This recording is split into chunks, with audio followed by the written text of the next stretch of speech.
How do you feel about insects and crawling creatures? Crawly creatures. This is a scholastic book, one of the eye-openers.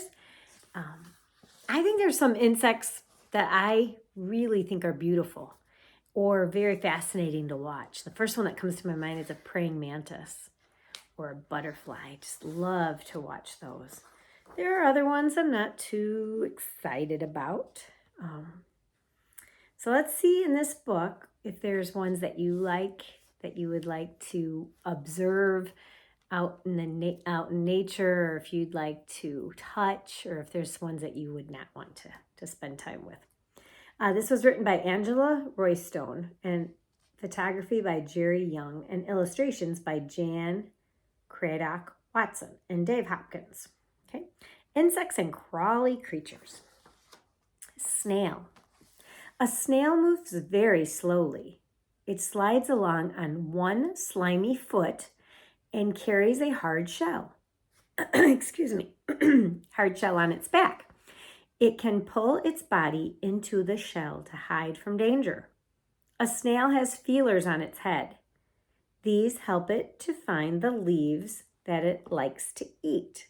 So we heard that it moves on one foot and it has feelers and a hard shell. Here's a picture. And here's a larger picture, and it shows the feelers and the shell and the eyes. You might have found one of those before. You might have found the shell. Spider. What do you think of spiders? We're going to try to find a video and put it on this channel of when I held a tarantula in Belize, right out of nature.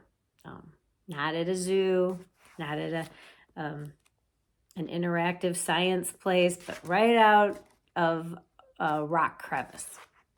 So we're going to try to put that up. Spider.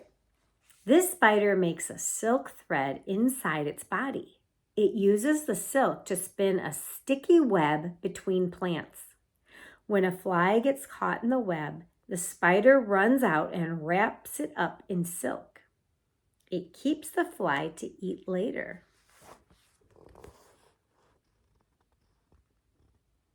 Whatever you think about spiders, it is extremely fascinating to look at their webs. If you go out early in the morning, you can see it, and there's a little dew on it. Little rain might be stuck on it. It's beautiful. Kind of glistens, and the pattern is so creative. Butterfly.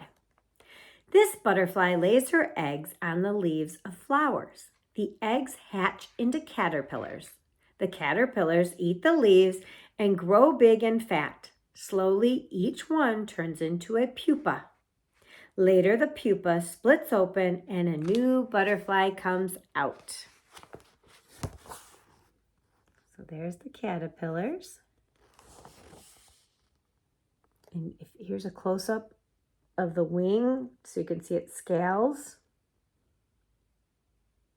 and the head. Beautiful. And they come in so many different varieties and colors. Bumblebee. Bumblebees live together in a nest in the ground.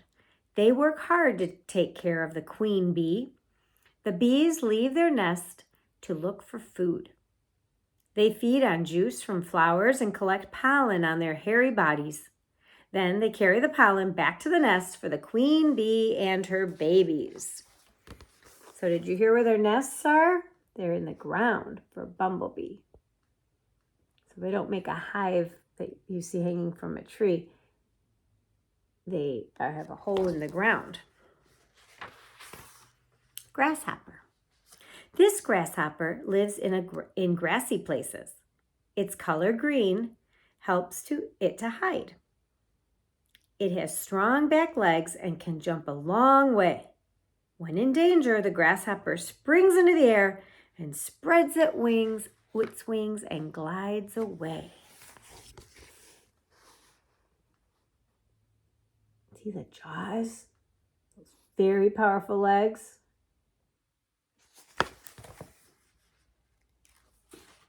Have you ever caught a grasshopper? They feel funny in your hands, and sometimes they'll like spit a little brown liquid on you. Ant. These wood ants live in a big nest with thousands of others. Each ant has its own job to do. Some ants take care of the eggs and clean the nest. Other ants search for food in the woods. They carry insects back to the nest to feed the young ants. I do not like ants in my house, but I really do like watching ants. I think they're fascinating to watch, and sometimes you can see them carrying part of maybe a dead grasshopper, and it's way bigger than the ant because ants are very, very strong for their size. And when I went to Ecuador with my son, one of the most exciting things I saw was in the Amazon jungle, we watched leafcutter ants. And if you haven't seen those, they're super cool. And maybe a parent or a guardian can put that on for you.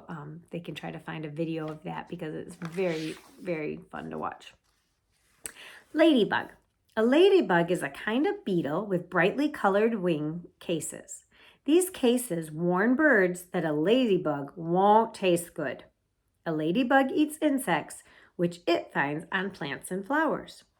When the ladybug flies away, it lifts up the wing cases and spreads its wings. Did you hear what they eat? They eat little insects that are on plants and flowers, and they're very beneficial. That means they're good for your garden.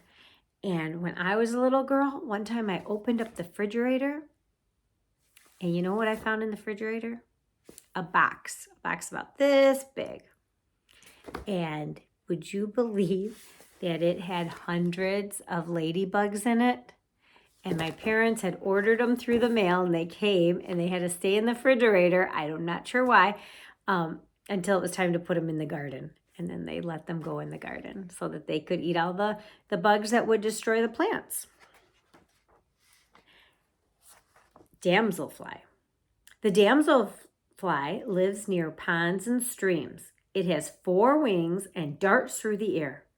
Its big eyes help it to spot other moving insects. A damselfly can catch an insect in midair. When it does, it settles on a leaf to eat its catch. You've probably seen those before when you're out on near the water. Maybe you're on a kayak or out at a beach. You might see these.